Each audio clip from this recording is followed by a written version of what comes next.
keluar dari kaca, dari air yang besar nih bang, ya, yang besar, itu nggak nih bang, air panas ini tidak pilih, air apa nih air? Pengen air apa? Iya, ya.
Working because they don't like awkward small talk. Actually, no one does, myself included. I don't ever want to waste my time gabbing with a stranger about the weather or baseball scores or whether they like the hors d'oeuvres, but thankfully, it doesn't have to be that way. Here's how to have real and meaningful conversations with new contacts.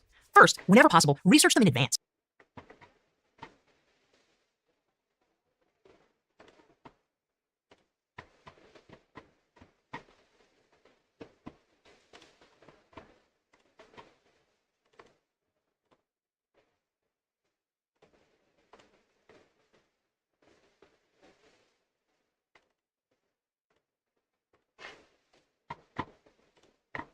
It's not always feasible, but in some situations, you're going to know who's at an event. For instance, it's highly likely that members of the host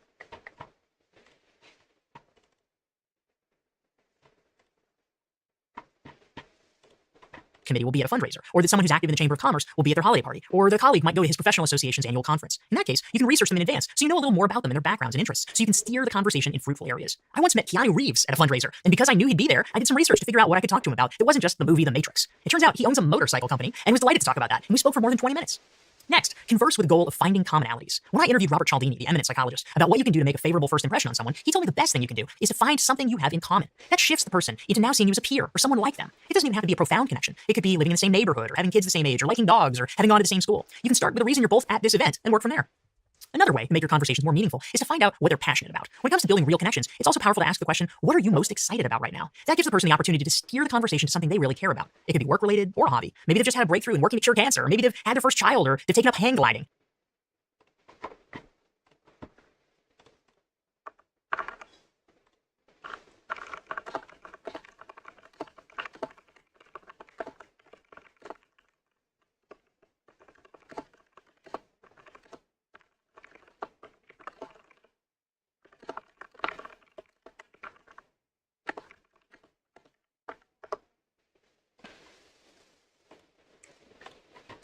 Whatever it is, if you ask them about it with sincere curiosity, you're likely to have a good conversation and spark a strong connection. My last recommendation is to become their wingman. Once you learn a little something about your new contact and had a good chat, you can solidify the bond by starting to think of yourself as their wingman. Maybe there's someone else at the event that you think they should meet based on the interests they've shared with you. You could offer to introduce them and make the connection. Or maybe when someone else slides over to say hello, you can make a point of mentioning an interesting fact about your new friend and shine a light on them. Those are generous gestures they'll appreciate and will help cement your connection. Some people think of networking as all about taking, but when done right, it's also very much about giving. Let's talk about a few ways you can make yourself useful to your contacts in ways they'll truly appreciate. If the person you're networking with is senior to you, it can be hard to figure out what you can actually offer them. You can't give them a job or allocate budget to them or even introduce them to new people because their network is way more extensive than yours. But one way you can almost always help is by providing hands-on assistance. For instance, Heather Rothenberg, who I profiled in my book Reinventing You, made friends with powerful senior women in her industry when she volunteered to be the secretary of a professional association. It wasn't really glamorous, taking meeting minutes or booking room reservations, but it provided an opportunity to connect with leaders in her field who later helped her land a job as soon as she finished graduate school. Even if you feel like you don't have anything to offer your contact, odds are there are others they care about whom you can help. One powerful executive was 30 years my senior, and we had very little in common, but his son had just graduated from college and was interested in getting a job in marketing, so I offered to do an informational interview with him, and the executive was extremely grateful. You can also volunteer for charitable causes they support, whether it's joining their table at a fundraiser or participating in a walkathon. For some contacts, you may be able to offer introductions that have real value. This is especially true for peers or people at a junior level, but you can also help senior colleagues if they're moving into a new area where you have expertise and connections and they don't.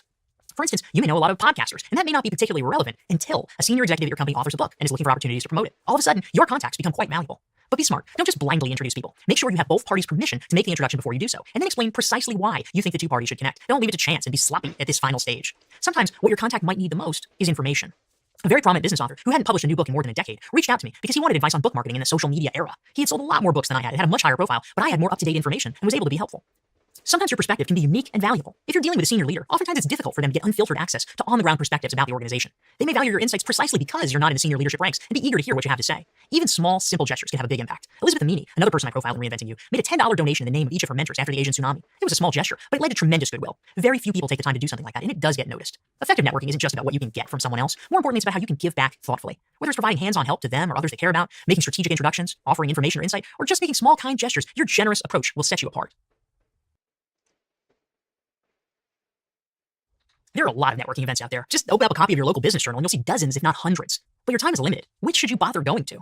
Here are a few questions you can ask yourself to help determine what will be a good use of your time and energy. You can also download the exercise file to guide you through this process. First, determine who will be attending. This is the most important element when it comes to which networking events to attend, and yet most people give it surprisingly short shrift when planning their time. If you're looking to connect with small business owners, local chamber of commerce events may be a great way to meet them. But if your target audience is international Fortune 500 leaders, it may be a total waste of time. Before committing to any event, get a clear sense of who usually attends and participates. You can visit the sponsoring organization's website and look at their membership roster and news coverage or photos of past events to get a sense. You should also consider asking your friends who may have attended in the past what their experience was like and who typically goes there. You want to focus on events where you can meet potential clients, or at least people who can refer you to potential clients. Next, consider how likely it is that you'll actually connect with people. Some types of events are optimized for making connections, but others aren't. If you're gathering for a cocktail reception in a very loud bar, for instance, even if you meet with a great prospect, you probably won't be able to have much of a conversation with him as you're shouting above the din. Similarly, I've been to entire conferences I thought were really poorly organized because they didn't require people to wear name tags or provide a logical way for people to meet one another, so everything was somewhat haphazard. I won't be returning there. Instead, look for situations where you know you'll have the opportunity for quiet, or at least reasonably quiet, conversations, and where you can get to know someone well enough to decide if you'd like to pursue the connection further. Another thing to consider is if it's the type of event you would enjoy. You're only going to be successful at networking if you're enjoying yourself and having a good time. That's very hard to do if you're forcing yourself to participate in activities you hate, because if you're miserable, it shows through. While networking events are often the norm, doesn't mean you need to participate in them. For instance, as an introvert, I have a hard time with huge events where I don't know anyone. Instead, I've chosen to focus my energy on attending smaller, more intimate events that feel manageable, and my success rate for connecting with people is much higher. You can also consider networking events focused on activities, such as a group outing to a ball game. That can sometimes provide a much-needed icebreaker. Last, ask yourself, is the timing optimal for you? I've learned from experience not to push myself when it comes to networking and my circadian rhythms. I used to force myself to attend breakfast gatherings that began at 7 in the morning. I have to wake up around 5:30 to get into the city, and was exhausted, not just during the event, but for the rest of the day, killing my productivity. You don't have to go to every event. Pick and choose which fit your interests and your lifestyle best. For me, that meant swearing off early morning gatherings, and instead meeting people later in the day, which is when I was at my peak. When it comes to networking events, quality matters much more than quantity. Using these strategies, you can make a good decision about how to allocate your time. We're all busy these days, but that doesn't mean you're too busy for networking. Networking doesn't have to be an onerous, time-intensive process. Let's discuss some ways you can do it efficiently and effectively. One of the best ways to save time in networking and add value in the process is one another. When I visited San Francisco a few years back, I had limited time. I wanted to see my colleagues John and Susan. They weren't acquainted, but I thought they might enjoy each other, so I invited them both to dinner. It was a time saver for me because it allowed me to connect with both of them in one evening, but it also forged a new connection. They've subsequently gone to numerous networking events together, and John has referred Susan to many podcasts for interview opportunities. If you're feeling pressed for time when it comes to networking, think creatively, and maybe you can connect people who appreciate it. The default in business culture is to just invite someone to coffee, but you might not have time for that. Instead, if you want to meet up with someone, invite them to join you at an event you're already planning to attend. Maybe it's a networking event or a fun activity like a fundraiser for a charity you support. They'll appreciate the unique experience and the chance to spend time with you, and you'll get to know them deeper and perhaps benefit from their connections as well, since you can introduce each other to new people at the event that the other one might not know. This is a fast and easy, but symbiotic way to network. If the idea of networking seems stressful to you, think of it this way. To start out, you can limit yourself to just one networking meeting per week. In my ebook, Stand Out Networking, I profile Michael Katz, a consultant who stays in touch with colleagues in various ways, such as email and letters, but reserves one slot per week for an in-person meeting with a new acquaintance or someone he wants to deepen a connection with. Almost anyone can spare an hour a week for networking, so if you commit to it, you can do it. We're all busy, but that shouldn't be an excuse to avoid networking. By connecting multiple colleagues, inviting people to events you're already attending, and focusing on doing just one meeting per week, you can begin to get momentum. It may sound intimidating to host your own networking event, but in many cases, it's actually easier than attending other people's or organizations' events that are poorly planned. Here's how you can do it the right way. First, start by determining what type of event to hold. Ask yourself, what type of event do you enjoy? Suggest starting small to test the waters. Think back on networking events that you've attended in the past that you particularly enjoyed. What were they like? Why did you like them? You can think broadly about events you think would be fun and that others might like too. Anything from a dinner party at your house if you like to cook, to a gathering at a restaurant, to a group outing, to a sports match, to a boat cruise, to a bike ride, to a tea party. The key is to pick a venue where you'll have fun and can share that with other like-minded people.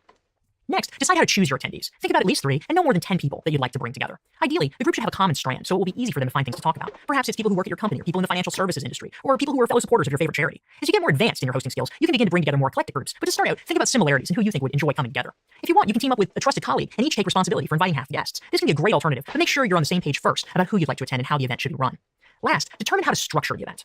Depending on the type of event, there are a variety of ways you can structure things, but there is one critical key you always need to follow. Make sure to welcome people when they arrive and immediately introduce them to others if they don't know anyone there. Then at some point, hopefully early on during the night, make sure there's a time when everyone in the group introduces themselves. This enables people to know who's in the room and get a sense of who they'd like to talk further with. This makes the rest of the evening much more comfortable for everyone because they're not fishing for small talk or trying to figure out what they might possibly have in common with someone. Not that many people feel comfortable hosting their own events, but it is easier than you might think, and the rewards, in terms of connections and people's overall appreciation, are substantial.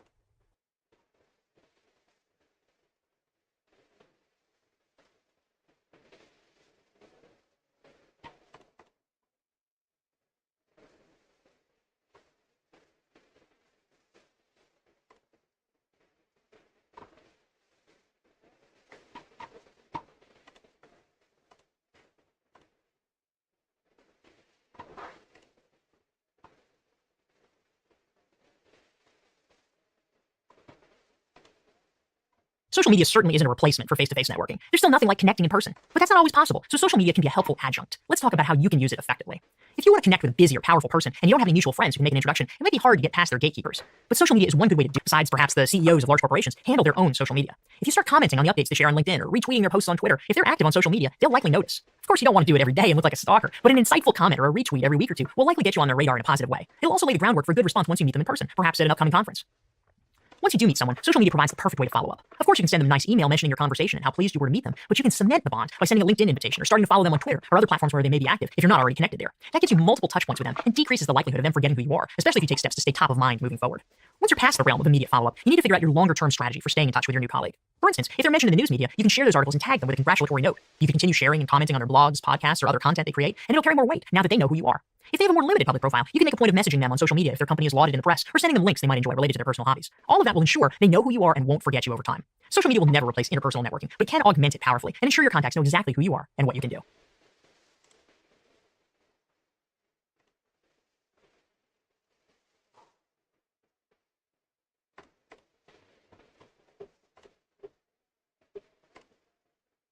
It's not necessarily intuitive to think of content creation, such as writing a blog post or creating an online video, as a form of networking, but it's an extraordinarily powerful and underutilized strategy because it has the power to draw the right people to you. For instance, I didn't expect to meet, but I wrote an article about him for the Huffington Post, and he contacted me directly to thank me, and we set up a call. You can also write about people on your own blog or blog on sites like LinkedIn or Medium. I also didn't expect to meet Ramit Sethi, the well-known blogger, but I mentioned him in an article I wrote, and we ended up having breakfast. Thanks to Google Alerts, it's easy for people you write about to see that you've done so, and sometimes they'll reach out to you directly. If you want to hasten the process, you can even email them a link. You may not get a response, but surprisingly often you will.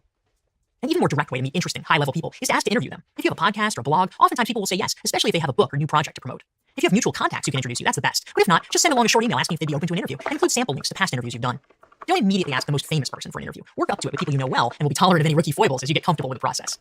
It's great if you have a ton of listeners or write for a brand name publication, but even if you're just writing for your own blog or on LinkedIn, many high-level professionals will still be willing to say yes. Perhaps the right people who you want to attract are potential clients. If that's the case, think strategically upfront about which issues you'll cover when you're creating content. If you blog or podcast or make videos consistently on a particular industry or theme, over time, you'll begin to get more search engine traction, and people will begin to discover your work. That's much harder to do if your focus is scattered. So get clear. If you want to attract left-handed consultants focused on HR issues, make sure your content reflects their needs and will be of interest to them. Content creation is often lauded as a great thing to do for your brand, but its networking benefits are frequently overlooked. But when done right, it can be one of the best ways to meet people and attract them to you.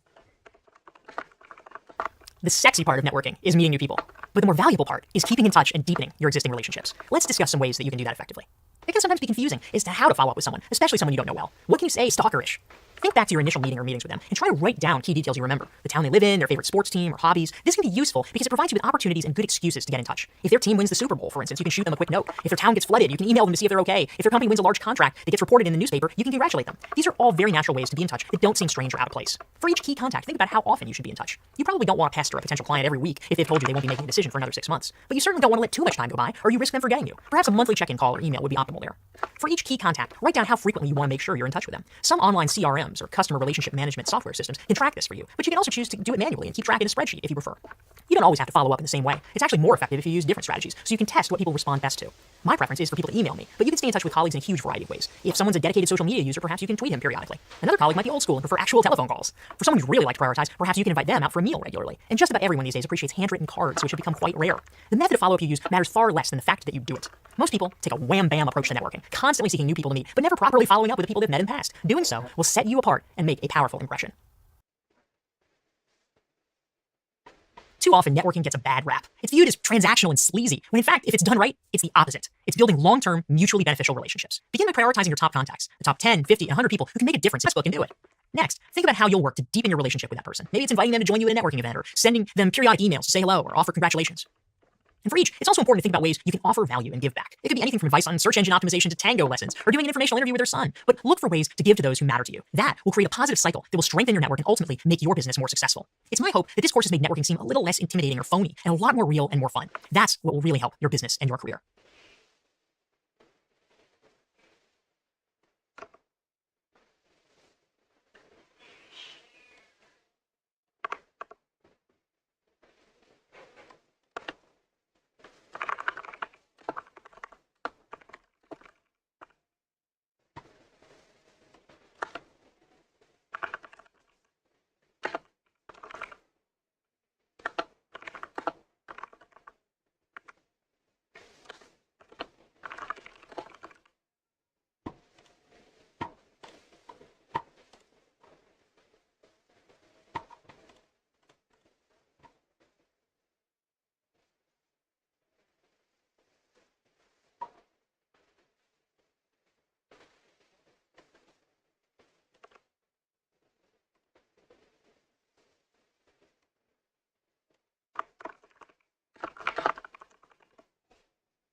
You probably have friends who always seem to get the best opportunities. They're persuasive and engaging, and people are naturally drawn to them.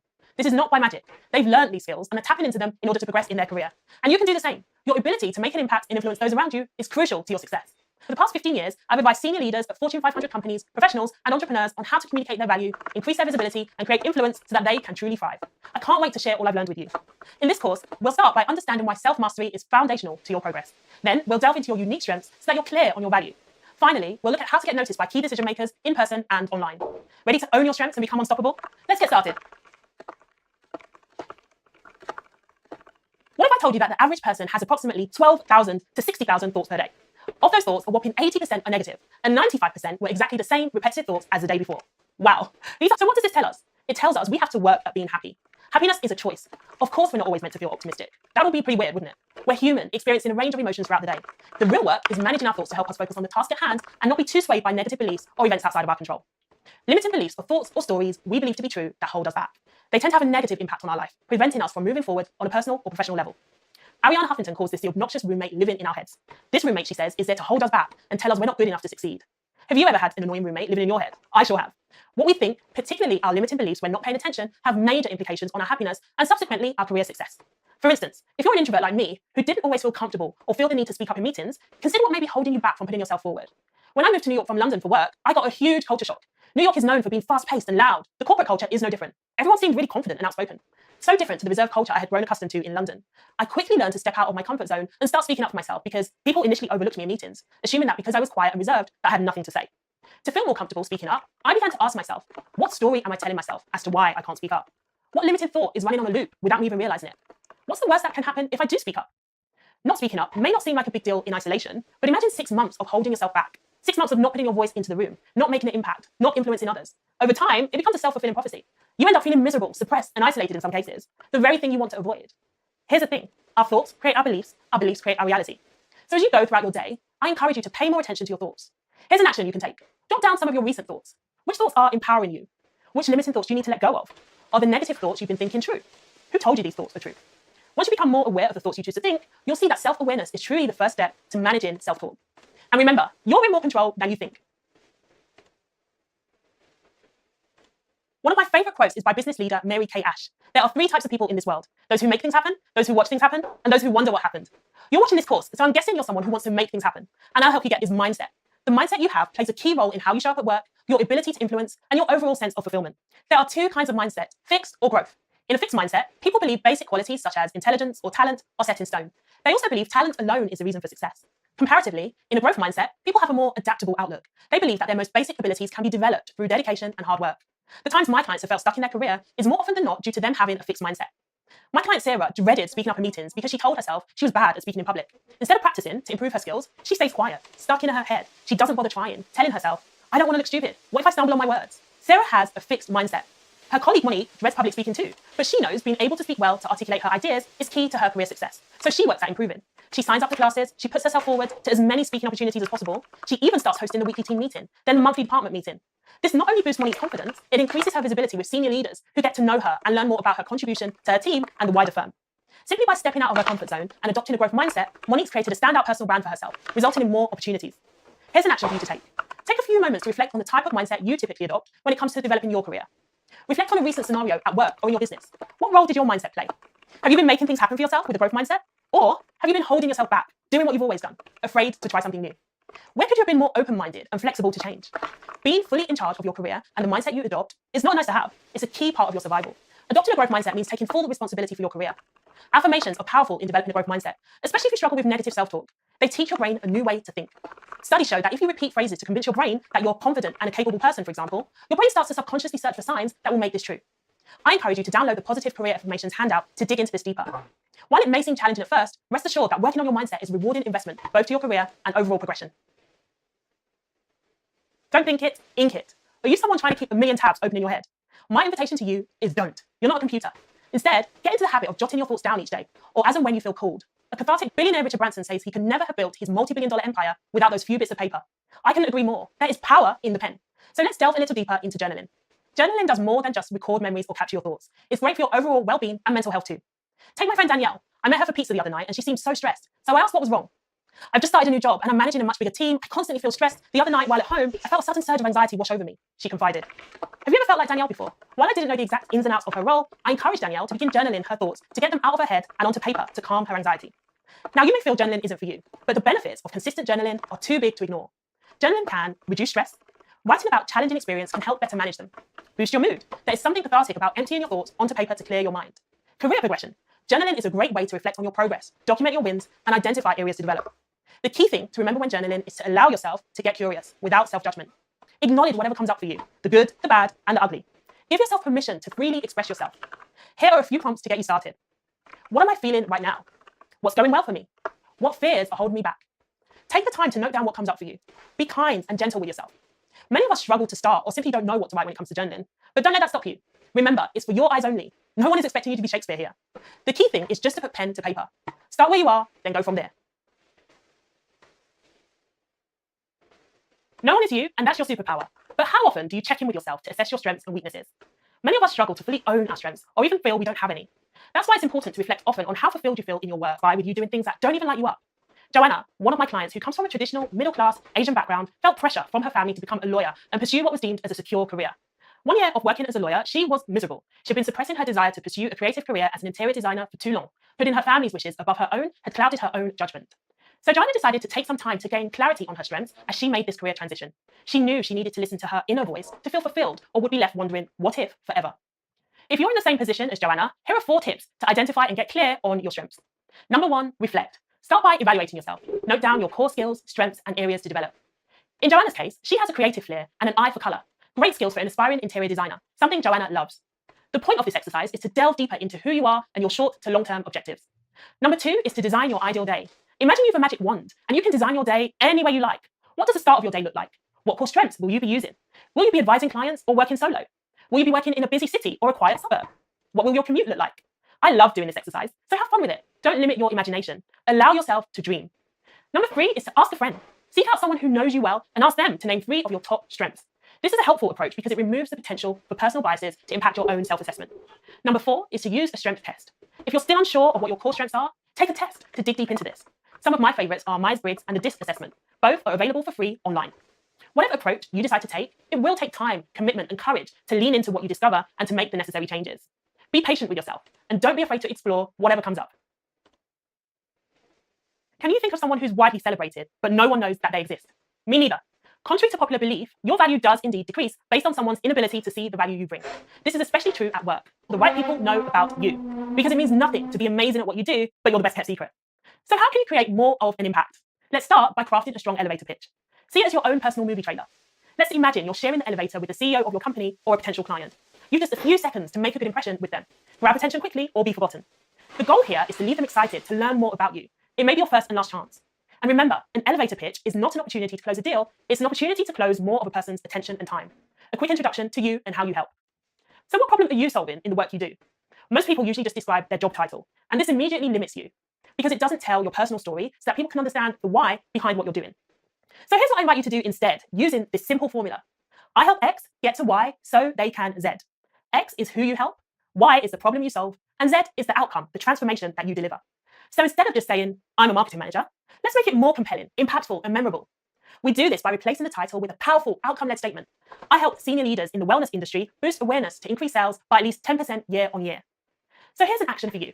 I want you to grab a notebook and pen and have a think about your current pitch. Take a moment to think about how you can add the wow factor using the formula, and bonus points for testing it out with a trusted colleague to seek honest feedback. I invite you to take the time to craft your own personal movie strapline. Have fun with it. Make it memorable. Have you ever felt insecure about something you'd like to be good at? Maybe you tell yourself, I wish I was better at networking with senior leaders, or I wish I had a stronger online presence. If these are inner conversations you have, you're not alone. I used to dread going to network. These busy, often loud environments were just not my idea of fun. Early on in my career, I'd rather the ground swallow me whole than approach a total stranger. But shying away from networking was impacting my progression, so I set myself the challenge of going to 2 networking events per month to improve my skills and overcome my fear. Going alone forced me to talk to new people rather than stay glued to my friends. To prepare myself, I read up on how to network. I made a note to be more interested in the other person and give them my full, undivided attention. I even began to get compliments from people saying how much they love meeting me. Why? Because I made them feel good. Because I worked on strengthening my skills. And this is what making an impact is all about. So if you're wanting to evolve your skills, here are some practices to try out. Number 1 is to start with the end in mind. What's your end goal? How will you feel once you've achieved it? As humans, we're driven by emotion, not logic. So the more excitement you could feel about achieving your goal, the more excited you'll be to work towards it. In my case, I focus on how good I feel making new connections and creating new opportunities. This was enough for me to get out of my head and into action. Number 2, chunk down your goals. Overwhelm is common, especially when it comes to stepping out of your comfort zone to learn something new. But keep going. The only way you won't get there is if you quit. And you're not going to do that. Chunking your big learning goal down into small action steps will help with this. Get granular. Remember, it's a marathon, not a sprint. Number 3, don't pressure yourself. Learning a new skill doesn't have to be high pressure or boring. Instead of pressuring yourself to be leading meetings by next week, give yourself 90 days, some flexibility. See it as a fun challenge, like how I did with my networking events, so that it's something you actually look forward to doing. I want to leave you with a final note. Celebrate yourself, the big wins as well as the small wins. Evolving your skills is a lifelong journey, and you deserve to be celebrated along the way. So long as you're trying, that's all you can do.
It costs nothing to believe in yourself, but everything not to. Early in my career, I reported to a boss who lacked confidence and wasn't influential. He never made eye contact with me or anyone on his team and would complain about almost everything on a daily basis. His negative attitude eventually impacted team morale. No longer were we the fun, dynamic, close-knit team we used to be. We didn't feel inspired, connected to him or the company's mission as a result. Many of us soon left the company because of his poor leadership style. Here's the thing. It's not always easy to feel confident in yourself, particularly if you're naturally self-critical or you're working in a toxic environment. Being confident may be challenging, but no matter where you're at in life, self-confidence is crucial to your progression. It's about valuing yourself and feeling worthy, regardless of any imperfections or what others may believe about you. Take a moment to think about the confident people in your personal or professional life. They have an aura about them. They're at ease with themselves and their work. People gravitate to them and generally just want to be around them. They build trust and inspire confidence in others. These are all great leadership qualities. So how do you go about building confidence? One thing to remember is that confidence is a skill, not a talent. And just like any muscle, it becomes stronger the more you use it. However, I do recognize that self-confidence may not come naturally to many of us, me included. But you can show self-confidence in many ways. In your behavior, your body language, in what you say and how you say it. Starting at where you are right now, use these 3 tips to become more self-confident. Number 1 is to build confident habits. To build your self-esteem, look at how you can develop better habits and break old ones that aren't serving you. Regular exercise, a healthy diet, and quality sleep are directly linked to improving confidence. Number 2, review past performance. A great way to boost your self-esteem is to review your past wins. Keep a brag file on your laptop or a section in your journal. Don't be afraid to be your biggest cheerleader. Number 3, set goals. Do one thing every day that scares you, Eleanor Roosevelt said. Whatever it is that may be holding you back from being your most confident self, commit to working on it. For me, it was public speaking. So I signed up to Toastmasters and set a date for my first speech. I invite you to pick one of these to work on today. Maybe you want to create a better habit. Perhaps you'll reach out to the senior leader you worked with on that last project and ask for some feedback. Or maybe you'll go to bed an hour earlier tonight instead of watching cat videos online until after midnight. Whatever your goal, you get to decide how confident you show up.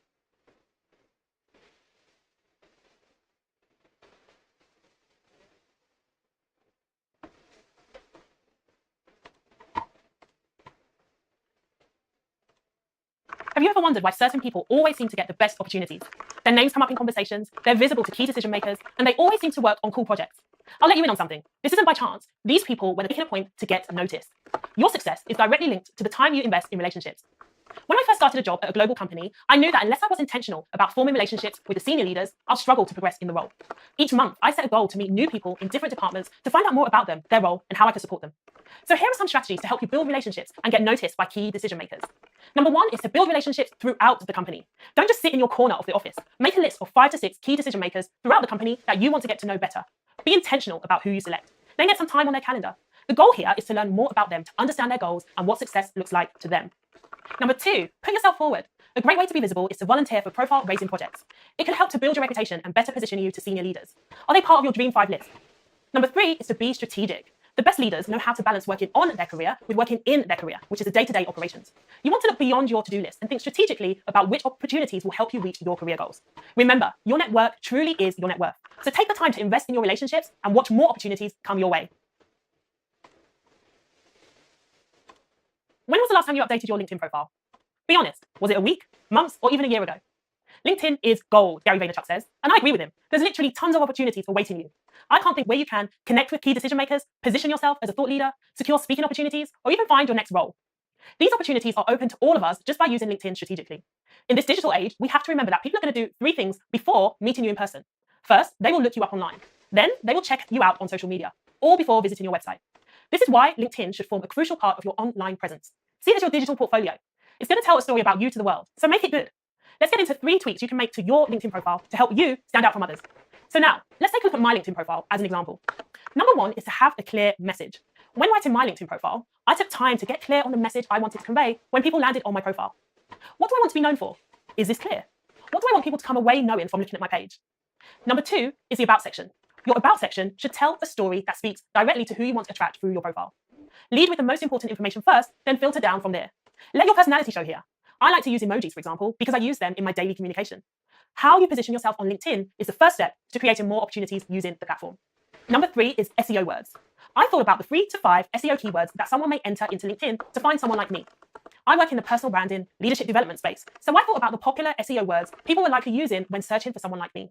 These include words such as personal branding, employee engagement, visibility, and leadership presence. I then made sure to use these words throughout my profile.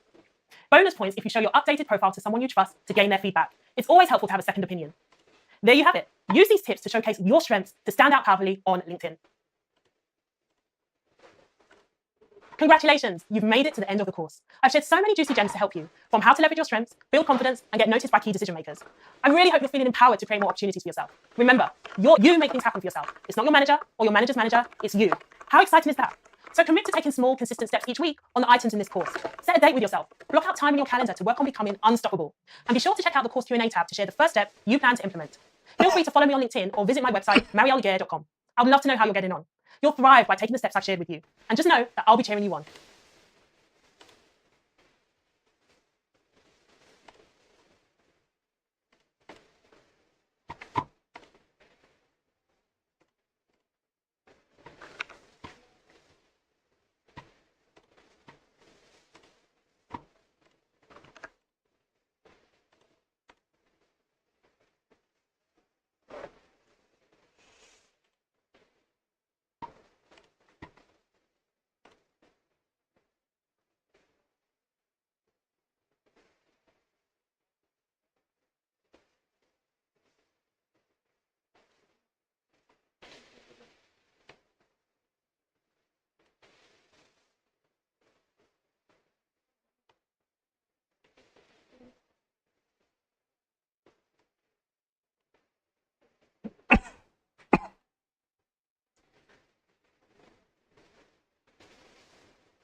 Pesen apa tuh?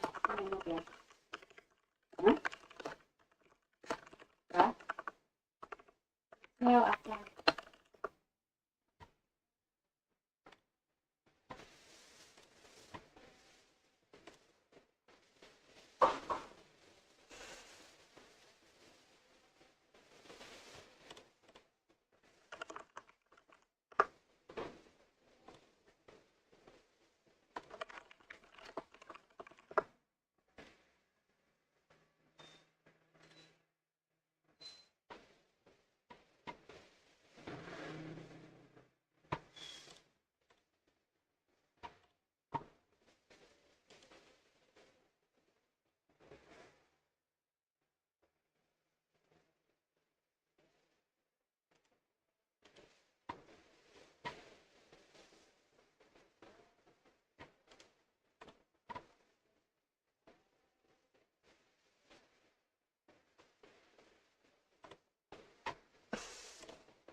Enggak, belum.